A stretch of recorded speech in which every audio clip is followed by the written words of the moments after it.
नारद बाबा को पूछा महाराज मनु ने कि मेरी बेटी के लिए कोई वर बताओ, इसका तुझे ब्याह करना है। तो नारद बाबा ने बताया कि आपकी बेटी के लिए कर्दम ऋषि हैं, योग्य वर है, आपकी बेटी के अनुकूल है। कर्दम ऋषि के साथ अपनी बेटी का विवाह कर दो। तो महाराज मनु अपनी पत्नी शत्रुपा और अपनी बेटी देवहूति को लेकर के कर्दम ऋषि के आश्रम में पहुंच गए। कर्दम महाराज ने तीनों का सम्मान किया, बिठाया, हाथ जोड़ करके पूछा महाराज आप मेरे घर पधारे हो, बताओ आपकी क्या आज्ञा है, क्या सेवा करूं।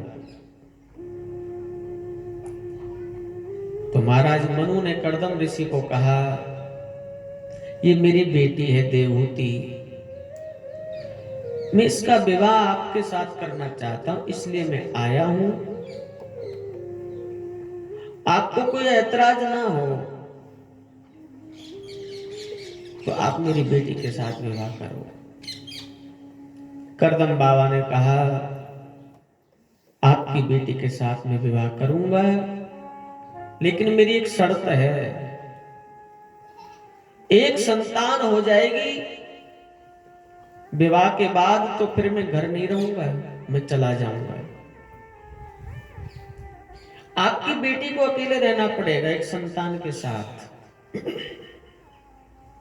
ये शर्त मंजूर है तो मैं विवाह करूंगा। देवहूति को पूछा, देवहूति ने हाँ बोल दी, मैं राजी हूं, एक संतान हो जाएगी तो महाराज चले जाएं, मैं रह लूंगी। नारद जी महाराज को बुलाया गया, नारद जी महाराज के द्वारा कर्दम देवहूति का विवाह कराया, विवाह हो गया। नारद जी महाराज विदा हो गए। एक दिन बेटी को उसके पति के घर छोड़ करके महाराज मनु और शत्रुपा भी लौट गए, चले गए अपने घर। समय बीता। एक दिन कर्दम बाबा को लगा कि जब से विवाह हुआ है कोई साधना नहीं हो रही है, भक्ति नहीं हो रही है, मैं तो चला जाऊं कहीं जंगल में भगवान का भजन करूं, योग साधना करूं। कर्दम बाबा जाने लगे, पत्नी देवहूति ने रास्ता रोक दिया। महाराज जब विवाह हो रहा था तो आपने शर्त रखी थी कि एक संतान के बाद आप जाओगे, और आप तो विवाह होती चल पड़े, अभी कोई संतान भी नहीं। तो कहा देवी मैं बात भूल गया, एक संतान होगी तभी जाऊंगा, चिंता न कर। और समय बीता। भगवान सुखदेव कहते हैं राजन सबसे पहले कन्या का जन्म हुआ। महाराज मनु, कर्दम और देवहूति के घर कन्या आई। अब लगा संतान तो होगी, अब चला जाओ। फिर जाने लगे, फिर पत्नी ने रास्ता रोका, कहा कि कन्या है, पुत्र हो तब जाना आप भजन करने जंगल में। देवी मेरी बात पुत्र या कन्या की नहीं थी, मेरी और बस मेरी तेरी बात तो संतान की थी। बोले नहीं, बेटी पराई होती है। जैसे मैं अपने पिता का घर छोड़ करके आपके घर आई हूं, ऐसे ही ये भी चली जाएगी, बड़ी होगी तो। एक पुत्र हो तब तक आप ना जाएं। समय बीता, दूसरी भी कन्या हो गई। अब लगा 2 कन्या हो गई, चलो तीसरी बार बेटा हो जाएगा तब चला जाऊंगा। और धीरे धीरे एक के बाद एक कन्या का जन्म हो रहा है। तीसरी कन्या 4, 5, 6, 7, 8 और 9 कन्याओं को जन्म हुआ है। अब 9 बेटी आई तो करदम बाबा को लगा कि ये तो पूरा जीवन ऐसे ही चला जाएगा, इनके पालन में, पोषण में, विवाह शादी में कहां भजन होगा, कहां साधना होगी, कहां योग होगा। दोनों ने भगवान की तपस्या की। भगवान दर्शन देने आए तो महाराज करदम ने कहा, भगवान 9 बेटी हमारे घर, एक पुत्र हो। भगवान ने कहा, चिंता ना कर, 10वीं बार मैं तेरा पुत्र बन करके आ रहा हूं स्वयं।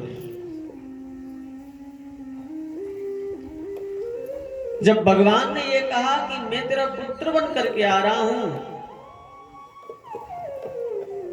तब करदम महाराज को लगा कि जो 9 बेटी मेरे घर आई हैं, ये कोई साधारण कन्या नहीं है, ये तो भगवान की भक्ति है मेरे घर जो जन्म लेकर के आई हैं।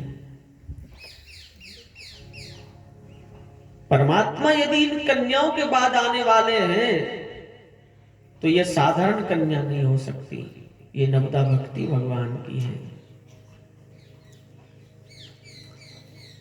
जिस जीवन में नवदा भक्ति है वहीं भगवान का किसी भी रूप में प्रागट्य हो जाता है।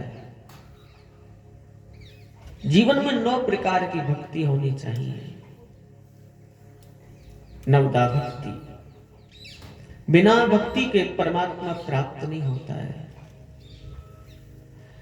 करदम के घर जब तक नवदा भक्ति नहीं आई तब तक भगवान नहीं आए। कथा ये बताना चाहती है। अब कौन कौन सी है 9 प्रकार की भक्ति? देखिए, कोई आडंबर नहीं है, ना दीप जलाना है, ना धूप जलानी है, ना अबीर लगाना, ना गुलाल, ना भोग, ना प्रसाद, कुछ नहीं करना है। आडंबर नहीं, केवल अपने व्यवहार में उतारनी है मेरे भाई बहन। अपने स्वभाव में, अपने व्यवहार में, अपने क्रियाकलाप में उतारनी है 9 प्रकार की भक्ति, बस। कौन कौन सी है 9 प्रकार की भक्ति भगवान की भागवत जी के अनुसार? आइए सुने और प्रयास करें हम अपने जीवन में इनको उतारें, जितनी मात्रा में उतर सके, जितनी व्यवहार में हम उतार सकें अपनी भक्ति को। भागवत जी में नवदा भक्ति का प्रसंग है। कौन कौन सी नवदा भक्ति है? भगवान सुखदेव उसका वर्णन कर रहे हैं। श्रवणम कीर्तनम विष्णु बता दिए कौन कौन सी है नवदा भक्ति भगवान की। भागवत जी कहती है, पहली है श्रवणम, ध्यान दीजिएगा, पहली भक्ति है भगवान की श्रवणम। अब श्रवणम का मतलब हम सब जानते हैं, श्रवण कहते हैं सुनने को, सुने। जो हम सुनते हैं वो है श्रवण। लेकिन सुनने को तो बहुत कुछ मिलता है। क्या क्या सुने? क्या सब सुनने से भक्ति मिलेगी? नहीं मेरे भाई।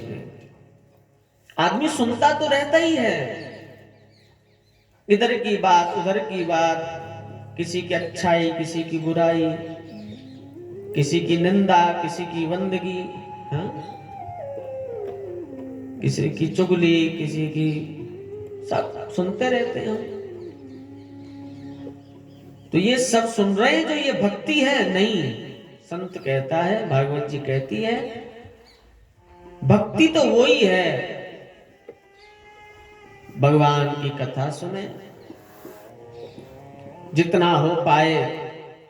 भगवान यदि समय दे तो घड़ी दो घड़ी सत्संग करें, गुरु की कोई वाणी सुने, कोई संत बोल रहा है, अच्छी कोई चर्चा कर रहा है, वो सुने। या तो घर में परिवार के लोग बैठे हैं, कोई अच्छी चर्चा कर रहे हैं, सत्संग कर रहे हैं आपस में, वो सुने।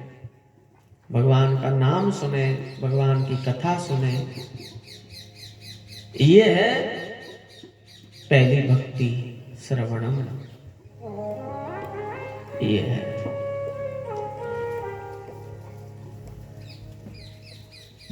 कोई अच्छी बात कर रहा है, वो सुने। और सुनने को तो क्या क्या मिलता है, तमाम बात मिलती है, क्या कुछ नहीं मिलता। सुन, वो सब कचड़ा सुनने से नहीं, ये तो सब बेकार की बात है संसार की, इससे भक्ति नहीं मिलेगी। गोस्वामी जी ने रामचरितमानस में लिखा है, भक्ति तो वही है जो आपकी कथा साधक श्रवण करे, हरि चर्चा जिसको सुहाए, भगवान की चर्चा जो करे, सत्संग की चर्चा सुने, वही भक्ति है मेरे भाई बहन। जिनके श्रवण समुद्र समाना, जिनके श्रवण समुद्र सुहाना, कथा तुम्हारी सुभग सरिनाना, कथा तुम्हारी सुभग सुनाना, बरई निरंतर होई न पूरे। हे प्रभु, आपकी कथा सरिता बन जाए, नदी बन जाए, और जिनके कान समुद्र बन जाएं, वही आपकी कथा सुनने के अधिकारी है। जैसे समुद्र में सरिता समा जाती है, ये सब तमाम नदियां आखिरी में समुद्र में समा जाती हैं, ऐसे ही भगवान आपकी कथा नदी है और श्रोता के कान समुद्र हैं। जैसे समुद्र कभी भरता नहीं है, कभी पूरा नहीं होता है, कितना भी पानी जाए, नदी का जाए, बारिश का जाए, महानगरों का जाए, बाढ़ का जाए, समुद्र कभी पूरा नहीं होता है। ऐसे ही श्रोता तो वही है, जितनी भी कथा मिले सुने सुने सुने, लेकिन कभी उसके कान भरे नहीं, कभी प्यास पूरी ना हो, भरे ही निरंतर हो न पूरे। तो मेरे भाई बहन, कथा सुनने का अधिकारी वही है जिसको कथा मिले, सुनता जाए सुनता जाए, कभी ऊबे ना, कभी भरे ना, समुद्र की तरह। अब कथा सुनते तो हैं, लेकिन सबके अलग अलग भाव होता है, सबका अलग अलग सुनने का विचार होता है। कोई समय पास करने के लिए, कोई मन लगाने के लिए, कोई मजबूरी में कुछ पाने के लिए, सबकी अलग अलग सोच होती है सुनने में भी। एक महात्मा जी को कथा करनी थी, तो 4 ग्वारिया मिले पशु चराने वाले खेत में। बाबा ने कहा, चारों से कथा सुनोगे भाई? तो चारों ग्वारियों ने कहा बाबा 5 बजे तक समय है, 5 बजे तक सुनेंगे आपकी कथा।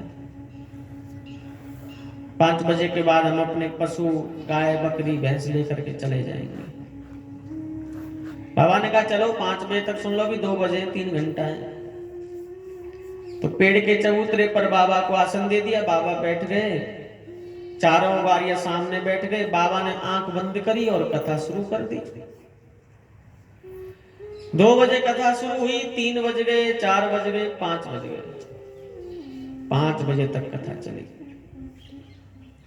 एक ग्वारिया को लगा कि ये बाबा तो बैठा रहेगा, आंख बंद करके कथा सुनाता रहेगा, हमें देर हो रही है, इसका क्या है, ये तो बैठा बैठा सुनाता रहेगा। तो एक ग्वारिया धीरे से खड़ा हुआ और अपने गाय भैंस जो भी थे पशु लेकर के चला गया। बाबा की आंख बंद है, बाबा को पता ही नहीं है। कथा चली थोड़ी देर और दूसरे को लगा वो चला गया तो मैं क्यों बैठा हूं, दूसरा भी खड़ा हुआ, वो भी लेकर के अपने गाय भैंस चला गया। 4 में से 2 गए, 2 बचे। थोड़ी देर कथा और चली, तीसरे को लगा 2 निकल गए, मैं भी निकलूं, बाबा कथा बंद नहीं करेगा आज। तीसरा भी उठ करके चला गया। अब बाबा कथा सुना रहे हैं और एक जो ग्वारिया है वो कथा सुन रहा है। 3 तो गए, 1 बचा है, और जो 1 बचा है वो सुनता जा रहा है और रोता जा रहा है, रो रहा है। तो बाबा ने आंख खोल के देखा कौन रो रहा है, देखा तो बाबा को लगा कि बहुत प्रेम से कथा सुन रहा है, बहुत भाव है, इतना भाव है कि रोता रोता कथा सुन रहा है भगवान की। ऐसे सुनने वाले कम मिलते हैं, और थोड़ी कथा इसको ज्यादा बड़ी करके सुनाऊं, थोड़ी और बढ़ाऊं कथा। महात्मा जी ने कथा को और लंबी खींच दिया, लंबी बढ़ा दी। जैसे कथा बढ़ाई बाबा ने, वो और रोने लगा जोर जोर से। अब तो ज्यादा जोर से रोया तो बाबा को लगा कि इसकी तबीयत खराब हो जाएगी, मेरे सिर पड़ेगा, क्या फायदा, कथा बंद कर दो। महात्मा जी ने कथा को बंद कर दिया और उसे आशीर्वाद दिया, बेटा जा, तुझे स्वर्ग मिलेगा, तूने पूरी कथा सुनी है, तुझे मेरा आशीर्वाद है, स्वर्ग मिलेगा, जा। तो उसने कहा बाबा मुझे अकेले कोई स्वर्ग मिलेगा, जो मेरे 3 साथी थे उनको क्या? बोले खबरदार जो उनका नाम लिया था। क्यों? बीच में से उठ करके चले गए, तूने पूरी कथा सुनी इसलिए तुझे स्वर्ग मिलेगा। तब उसने कहा बाबा आपसे क्या छुपाऊं, आप संत हैं। वो जो 3 मेरे साथी थे ना, वो तो स्वतंत्र थे, मन जब हुआ उनका तब उठ करके चले गए। मैं कैसे जाता, मैं मजबूर था, मेरी नई तौलिया तुम्हारे नीचे बिछी पड़ी थी, मैं जाता तो मेरी तौलिया रह जाती बाबा। और मैं रो तो इसलिए रहा हूं कि मैं इतना मूर्ख कैसे हो गया जो अपनी नई तौलिया तुम्हारे नीचे बिछा दी, नहीं तो भागने में नंबर पहले मेरा ही होता है। कहने का मतलब है मेरे भाई बहन, कोई मन लगाने के लिए, कोई मनोरंजन के लिए, कोई समय पास करने के लिए, कोई मजबूरी के लिए, कितने प्रकार होते हैं कथा सुनने के, सत्संग जाने के। लेकिन तुलसी कहते हैं केवल और केवल प्यास से जो जाए, प्यासा होकर के जो जाएगा भगवान की कथा में, कथा सुनने का, उसी को फल प्राप्त होगा। जिनके श्रवण समुद्र समाना, समुद्र के समान जिनके कान की प्यास होगी, वही कथा सुनने का अधिकारी माना जाएगा। वरना तो आओ बैठो 2-3 घंटे सुनो, बोलो, चले जाओ, कोई फायदा नहीं है। प्यासे बनकर के बैठना पड़ेगा भगवान की कथा में, प्यास हो। और कैसी प्यास? जो कभी पूरी ना हो, भरे ही निरंतर हो ही न पूरे, कभी पूरी हो ना। तो पहली भक्ति है श्रवणम, दूसरी भक्ति है कीर्तनम। भागवत जी कहती है भगवान का कीर्तन करो, वो दूसरी भक्ति है।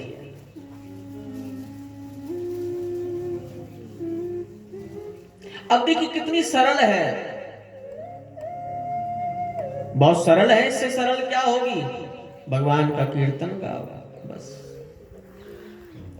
मंदिर में बैठे हो, दो चार बैठे हैं, ढोल मजीरे हैं, लाउड स्पीकर है, मंडल है, तब करो। कुछ भी ना हो, घर में बैठे हो, कोई नहीं है, अकेले करो।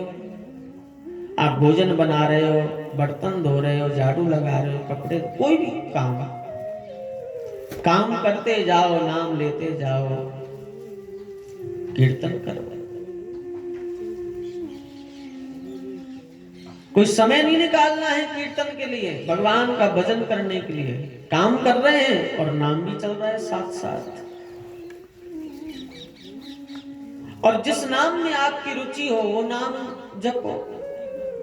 आप कृष्ण को मानते हो, कृष्ण का नाम लो। राम को मानते हो, राम का लो। शिव को मानते हो, शिव का लो। जिस नाम की आपके मन में रुचि हो,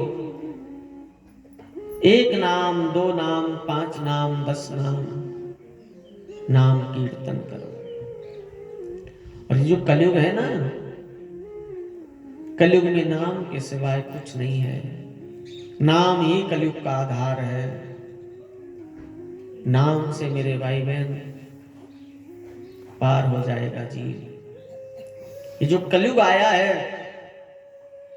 इसके समान कोई युग नहीं है।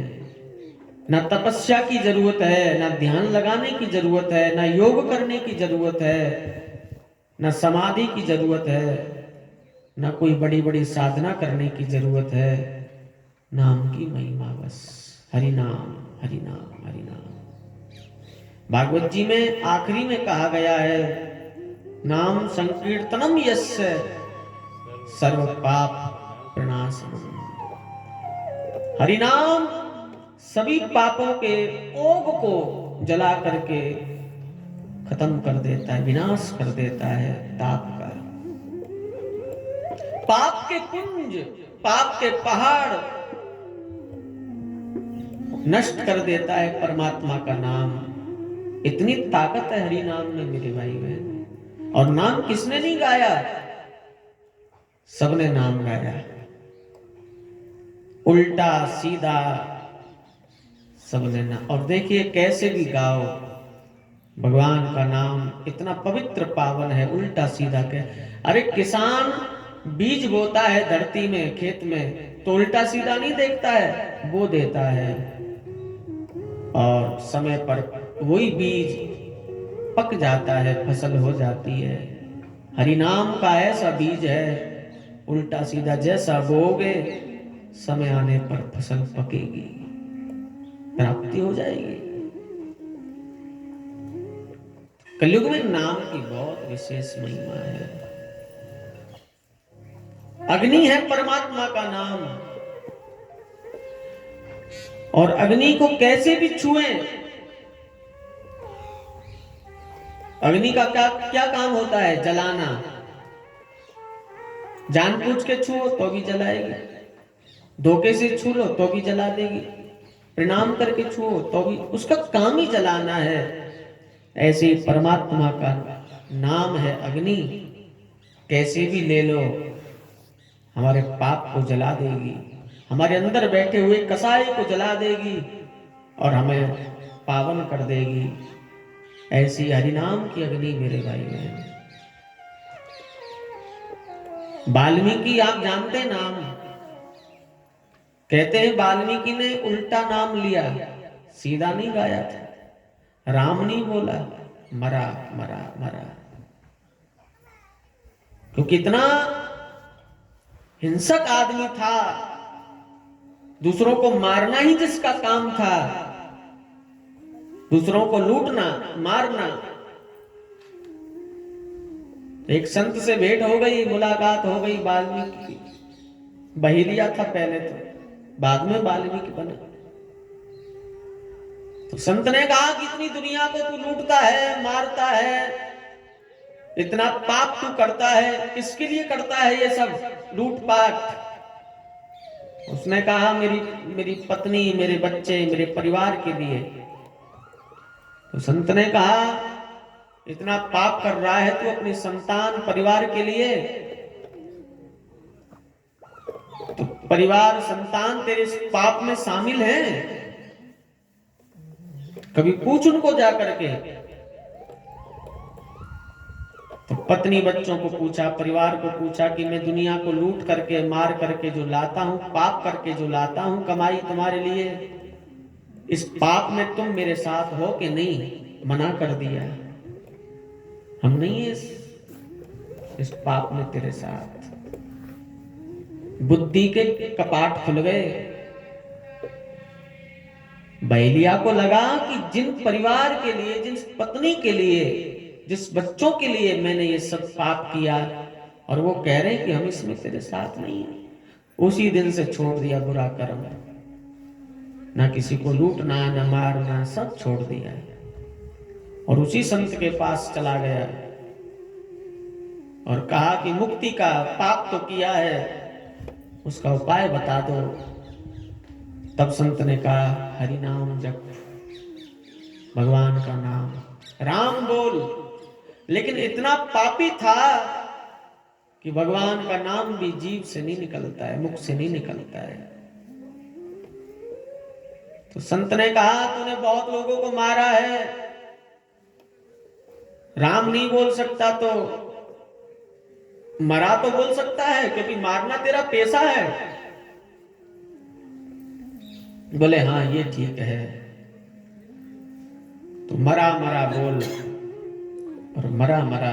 अब मरे का उल्टा करोगे तो राम बनेगा, राम का उल्टा करोगे तो मरा बनेगा। तो मरा मरा मरा मरा, और देखिए उल्टा नाम जप करके वो बहेलिया वाल्मीकि बन गया, कहां से कहां ब्रह्म के समान हो गया, उल्टा नाम जप करके।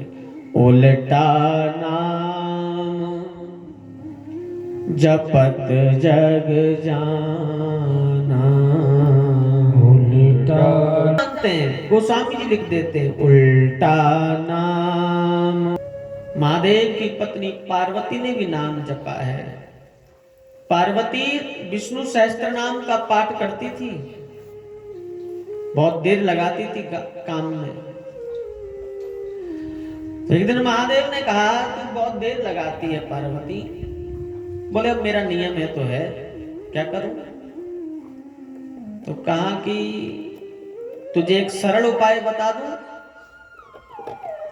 एक बार राम बोल और तुझे फल मिलेगा विष्णु सहस्त्र नाम के बराबर। तो देखिए उसी दिन से पार्वती विष्णु नाम सहस्त्र को छोड़ करके राम राम राम भगवान का नाम जपने लगी। गणपति गणेश प्रथम पूज्य हैं दुनिया में, नाम की महिमा से ही दुनिया में प्रथम पूज्य हुए गणेश। अहिल्या ने नाम जपा, बंदर भालुओं ने नाम, कितने प्रमाण बताएं शास्त्र में, हरि नाम से सबने प्राप्ति पाई है। तो मैं भी आपसे प्रार्थना करूं, हम संसारिक लोग हैं, घर परिवार में गृहस्थ में रहने वाले हैं, कहां साधना करेंगे, कहां योग समाधि लगाएंगे? जितना हो पाए मेरे भाई बहन हरि नाम जपो, बस नाम की महिमा है। तो कलियुग केवल नाम भाए कुभाए, अनक आलस हो भाए उबाए, अनत आलस हो, नाम जपत मंगल दिस दस हो, नाम जपत मंगल ऋषि दस हो, कलि करम न भक्ति विवेको, नहीं करि करम न भगति विवेकी, राम नाम अवलंबन एको, राम नाम अवलंबन एको, कहो कहाँ लगी नाम बड़ाई, कहो कहाँ लगी नाम बड़ाई, राम न सकई नाम गुण गाई, नाम जिस कही राम गुण गाई, यही कलि काल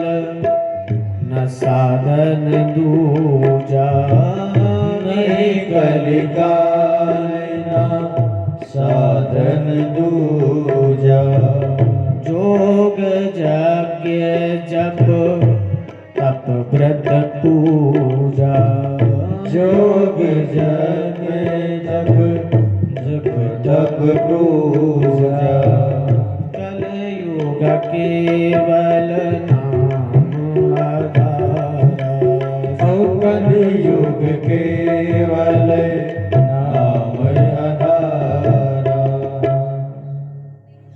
तो जोग यज्ञ जप तप व्रत पूजा, कलयुग में कोई जरूरत नहीं है इन सब करने की, केवल यही कलिकाल न साधन दूजा, कोई दूसरा साधन नहीं है कलिकाल में, नाम जपो नाम जपो नाम जपो, कोई कृष्ण भजे, कोई राम कहे, कोई तो किसी का दबाव नहीं है, कोई जबरदस्ती नहीं है, यही नाम, हर नाम उनके हैं, हरि तेरे हजार नाम, नाम सबके अलग अलग हैं, परमात्मा एक है, और नाम की बड़ी महिमा है मेरे भाई बहन, नाम कीर्तनम, और बहनों से माताओं से तो खास यही कहना है कि और कोई साधन की जरूरत नहीं है, हरि नाम जपो बस, जितना हो पाए, ये समय, ये युग नाम का युग है, नाम का युग है। आइए